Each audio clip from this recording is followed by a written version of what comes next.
राधा स्वामी सहाय राधा स्वामी। प्यारी साध संगत जियो, भाइयों बहनों, बच्चों, जितने भी आप सत्संग लाभ के लिए उपस्थित हुए हो, शांति से बैठ के सत्संग लाभ उठाएं। यहाँ थोड़े 2-3 सप्ताह बीते हैं, आसपास में सत्संग नहीं था, लेकिन इस दौरान राजस्थान में झट जिला का, जयपुर का, मध्य प्रदेश में नारायणा गांव उज्जैन के पास और शिवपुरी भी मध्य प्रदेश में, काफ़ी दूर पड़ती है, 600 किलोमीटर लगभग यहाँ से है।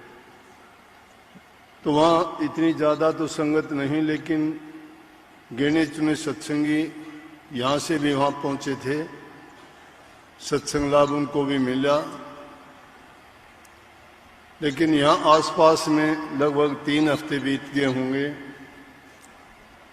सबको आपको पता था कि बैसाखी का सत्संग ये इस तारीख का निश्चित है, दिन का निश्चित है कि बैसाखी के दिन हांसी आश्रम में ही सत्संग होगा। इसके लिए इंतजार भी रहता है। जो आदमी शारीरिक रूप से कमजोर हैं, वृद्ध हैं, या उनकी कोई और मजबूरी है जिसके कारण वो दूसरे आश्रमों में नहीं पहुंच सकते, उनकी भावना होती है कि हम भी दर्शन करें, साक्षात सत्संग सुने। क्योंकि जब आमने सामने बैठ के सत्संग श्रवण किया जाता है, उसका आनंद कुछ अलग ही होता है। सत्संग तो देखने के लिए आपके दूसरे माध्यम भी बहुत हैं, टीवी में, व्हाट्सएप पे, फेसबुक पे और टीवी चैनलों पे आते रहते हैं, लेकिन जो आनंद वास्तविकता में है वो उसकी नकल में नहीं है। और सत्संग एक ऐसा माध्यम है जिस प्रकार से हम रोजाना स्नान करते हैं, शरीर पे लगी मैल पसीना साफ करने से शरीर की सफाई होती है, उसमें दाग धब्बे बदबू वाली चीज अगर कोई होती है तो वो धुल जाती है। इसी प्रकार से अपने घरों में, मकान में जहां हम रहते हैं, हर चीज का बड़ा ख्याल करते हैं सफाई के लिए कि उनको साफ सुथरा रखा जाए। साफ सुथरी जो वस्तु होती है देखने में भी अच्छी लगती है, उसके पास रहने से भी हमें सुकून मिलता है। अच्छी चीज वातावरण को भी अच्छा और पवित्र बना देती है। बाहर की सफाई हम कर लेंगे, हमारे बस की बात है, कपड़े साफ कर लेंगे, शरीर साफ कर लेंगे, घर आंगन को साफ कर लेंगे, लेकिन जो मुख्य करके जो रोग हमारे अंदर में फैलाता है वो हमारा मन है। उसकी सफाई बाहर से नहीं हो सकती, इन आंखों से उसको देखा नहीं जाता, इस मन से ही मन को जांचा भी नहीं जाता। और उसके बारे में हमारे आदत, हमारा बोलचाल का तरीका ये जाहिर कर देता है कि हमारे मन में क्या है।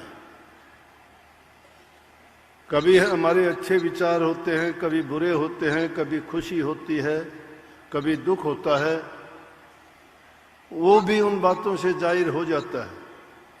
मन की शुद्धता, पवित्रता भी प्रकट हो जाती है, जबान से हो जाती है, चेहरे से हो जाती है, हमारे व्यवहार और बर्ताव से हो जाती है। तो सत्संग एक ऐसा माध्यम है जिसमें हम जाके उपदेश, शिक्षा या जो भी वचन फरमाए जाते हैं वो सिर्फ न केवल हमारे बाहरी दुनियादारी के जीवन को सुधारने के लिए या अपने व्यक्तिगत जीवन को चरित्रवान बनाने के लिए या हमें किस प्रकार से अपने जीवन को जीना चाहिए इसके लिए नहीं, बल्कि मुख्य उद्देश्य तो यही होता है कि उसकी मन की सफाई कैसे की जाए। इन चीजों के बारे में तो बाहर से भी हम देख सकते हैं, पता लगाया जा सकता है, हमारी ज्ञान इंद्रियां, कर्मेंद्रियां ये बता देती हैं। लेकिन जो मलिनता हमारे मन के अंदर भरी हुई है और जब तक हमारे भाव और भावनाएं शुद्ध नहीं हैं तब तक हम प्रभु की भक्ति नहीं कर सकते। और उसका एकमात्र साधन यही है कि मनुष्य जीवन का लाहा यही है, उद्देश्य यही है कि हम मालिक की भक्ति करके उसके निज देश में पहुंच जाएं, ताकि इस काल और माया की जेल से, इस रोज रोज के मरने जीने से, ये रोज रोज की हमारी शिकायत, दुख, कष्ट झेलने से हम छूट जाएं और सदा के लिए हम प्रभु के चरणों में रह के उनका आनंद उठाएं।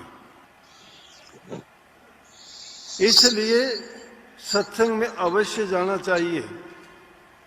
जो लोग सत्संग के बारे में जानते नहीं, उसके महत्व को समझते नहीं, उनके लिए सत्संग कुछ भी नहीं है। सत्संग उनके लिए एक तमाशा है, एक मेला है। हम में भी बहुत से लोग इसको एक मेला समझ के ही आते हैं, लेकिन कोई नहीं। हम अगर मेला समझ के भी इसको आते हैं तो सुनते सुनते सुनते सुनते कभी ना कभी वो नकली चीज भी असलियत में बदल जाएगी। जब हमारे ऊपर कोई दुख विपदा आएगी, उस वक्त में जब हमें वो कोई बात सत्संग में सुनी हुई कि भाई हमें दुख के वक्त में क्या करना चाहिए, वो जब याद आएगी और उसको हम लागू करके देखेंगे, उसी वक्त हमें पता लग जाएगा कि सत्संग का महत्व और सत्संग का गुण क्या है। नहीं तो ये सत्संग में आना जाना दूसरे लोगों के लिए क्या है? क्यों बेवकूफ बने बैठे हैं? बेवकूफ भी कह देते होंगे सत्संगियों को, घर के आदमी ही कह देते होंगे, क्यों जाते हो रोज रोज? अब अगर वो यूं कह दें कि रोज रोज नहीं, एक आध बार जाओ, अगर वो कोई कहता है मैं सत्संग में तो जरूर जाऊंगा, तो झगड़ा कर लेंगे उसके साथ। ये नहीं कहेंगे। अगर कोई बुरे रास्ते जाता है उसको कोई मना करने वाला नहीं है। आज समाज में कितनी कुरीतियां फैल गई। कोई चरित्र से संबंधित देखो, कहीं शराब कबाब, कहीं मांस मछली अंडे की घर घर दुकान खुली हुई है, सरेआम सड़कों पे बिकती हैं।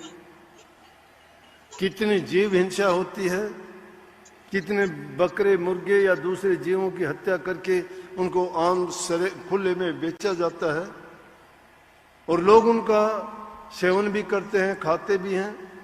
कितने लोग नशे के कारण बर्बाद होते जा रहे हैं, जिनके कारण धन की बर्बादी, शरीर की बर्बादी, परिवार में अशांति और समाज में उसका तिरस्कार। कोई आदमी उसको इज्जत की दृष्टि से नहीं देखता और फिर भी उन बातों में पड़ के अपने जीवन को बर्बाद करते जा रहे हैं। फिर भी वो लोग नहीं समझते। बुद्धि भ्रष्ट होती है, जिसमें कोई कानून कायदा, कोई मर्यादा नहीं रहती।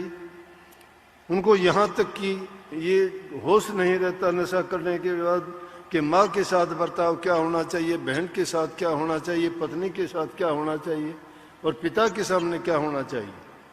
सब नाते बर्बाद जिससे होते हैं और फिर उस बर्बादी के रास्ते को पाके तो इंसान खुश होता है। लेकिन जहाँ पे तुम्हारा चरित्र बनाया जाता है, तुम्हें इंसानियत सिखाई जाती है, तुम्हारी बुराइयां दूर की जाती हैं, तुम्हें इस जीवन का जो आनंद का सही तरीका है वो जहाँ दिया जाता है, उसको आप भूल जाते हो, उससे आप दूर भागते हो। वो हमारा अज्ञान है। ज्ञान ये नहीं है कि आपने कोई कहानी कथा सुन ली, आपको ज्ञान हो गया, दो बात यादें कर ली, दो भजन याद कर लिए या कोई और चीज के वो ज्ञान हो गया। ये ज्ञान नहीं, अज्ञान है वो। ज्ञान तो वो है कि इंसान को ये पता होना चाहिए कि मेरा जीवन का उद्देश्य क्या था, मैं क्यों आया था। अगर इस जीवन में पेट भर के यूं ही घूमना फिरना है, पशुओं की तरह से जीना है, तो जिए इंसान। या किसी निर्बल दुर्बल जीव पर अपना रोब दिखाता है तो क्या मिल जाएगा उसको। यहाँ तो प्रेम का मार्ग है। जो उन जीवों से प्रेम करता है सभी उस मालिक की संतान हैं हम। चींटी से लेके हाथी तक इंसान बुद्धिमान जरूर है, विवेकशील जरूर है, और जीवों से ज्यादा इसको ज्ञानवान समझवान बनाया गया है। लेकिन उस ज्ञान और बुद्धि को जब सही ये प्रयोग नहीं करता तो कहाँ की इंसानियत है। इसलिए ये सत्संग इन बुराइयों से हमें निकालता है। आज एक दूसरे को देख के चंद पैसे के लिए इंसान इंसानियत से गिर जाता है, भूल जाता है सब कानून कायदे, नहीं देखते। फोन उठा के देखो, टीवी उठा के देखो, अखबार उठा के देखो, कोई अच्छी खबर मिलती है क्या आपको? कितनी उनमें सत्संग कथा, कितनी उनको आपको उपदेश शिक्षा की बात कोई मिलती है? कहीं मिलेगा छुरेबाजी हो गई, कहीं कहते हैं कि वहां गोली चल गई, कहीं कहते हैं कि वहां नोट पकड़े गए, कहीं कहते हैं वहां डाका हो गया, कोई कहता है उसका कत्ल कर दिया गया। छोटी छोटी बात के लिए क्यों? कहां से आ गई ये चीजें? इतने समाज सुधारक हैं, इतने सत्संग इतनी कथाएं होती हैं, और फिर भी ये इंसान इन बुरी आदतों को क्यों अपनाता जा रहा है? लेकिन जो लोग मन वचन और कर्म से सत्संग से जुड़ जाते हैं, मैं कहता हूं निश्चित रूप से वो इंसान पवित्र हो जाएगा, बुराइयों से निकल जाएगा, पाप कर्मों से बच जाएगा। वो नेक कर्म नहीं करेगा तो भी उसका जीवन सुखी जरूर हो जाएगा। कबीर साहब कहते हैं उसी को सत्य पुरुष, वो मालिक के दर्शन होंगे, वो मिल जाएगा। तो कितनी बात अमल करने से बात बनती है, ये नहीं मिलती। इसी प्रकार महात्मा बुद्ध ने अपने शिष्यों को समझाया। किसी शिष्य ने आके शिकायत की कि जब हम भिक्षुक थे, भिक्षक उसको कहते हैं जो शिष्य होते हैं। आजकल वो जमाना नहीं है, बहुत बदल गया। हमारे लिए तो भक्ति का दरवाजा ऐसा खोल दिया कि हमें तो कुछ करना ही नहीं इस जमाने में। कलयुग के समान तो कोई दूसरा युग आया ही नहीं। किसी युग में और तप करना पड़ता था, किसी में त्याग करना पड़ता था, किसी में जप करने पड़ते थे, और आज के युग में तो कुछ भी नहीं करना आदमी को। बुराइयां छोड़ के सिर्फ एक नाम का जाप करना है, उसका सिमरण करना है। नाम के तुल्य कोई चीज ही नहीं। कलयुग केवल नाम आधारा, सुमर सुमरनर हो गए पारा। कि कलयुग में सिर्फ नाम ही आधार है, और उस नाम का सुमरण करने मात्र से ही तुम्हारा कल्याण हो जाएगा। क्यों कही गई ये बात कि कलयुग में इस जीव की उम्र बहुत कम है। ये सतयुग से घटते घटते सिर्फ आदमी की 60-70, मुश्किल से कोई 80-90 पे पहुंचता है। तो इतनी छोटी उम्र में अगर पहले के जमाने के जो मंत्र या कठोर साधन बताए जाते थे भक्ति और मुक्ति के लिए, तो आज वो संभव नहीं है।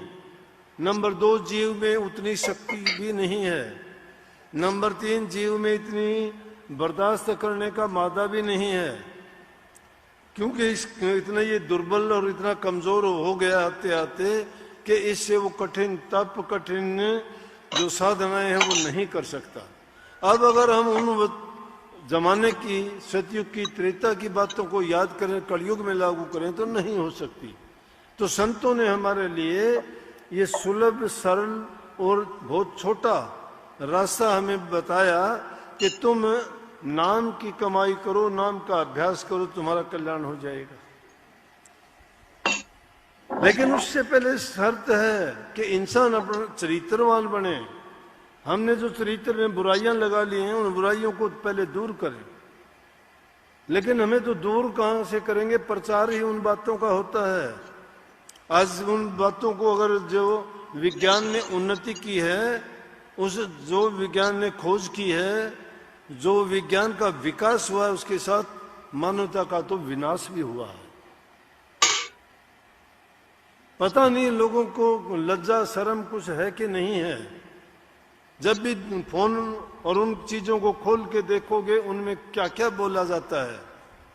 अरे सबको पता है क्या बातें होती हैं, कैसे होती हैं, लेकिन किसी को बेपर्दा करके क्या वो ज्यादा अच्छा हो जाता है।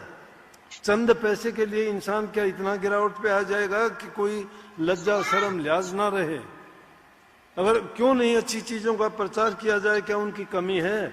लेकिन क्योंकि चंद पैसे मिलते हैं, उन पैसे के लिए इंसान बेचता है उन चीजों को, अपनी जबान को। और गंदे मंदे बोलने से उनको 4 पैसे मिलते हैं, इसीलिए 4 पैसे के लिए इंसान जीता है। परमात्मा से इसका विश्वास भरोसा उठ गया कि वो तुम्हें खाने पीने के लिए जीने के लिए उसने साधन नहीं दिए हैं। रहो निश्चिंत करो मत चिंता, चोंच देई सो चिंत करेगो, पांव पसार पड़ो दिन सोवत, पेट दियो सो पेट भरेगो, जीव जीते जल में थल में पुण्य पाहन में पहुंचाए धरेगो, भूख ही भूख पुकारत है सुंदर कह तुम तो भूख मरेगो।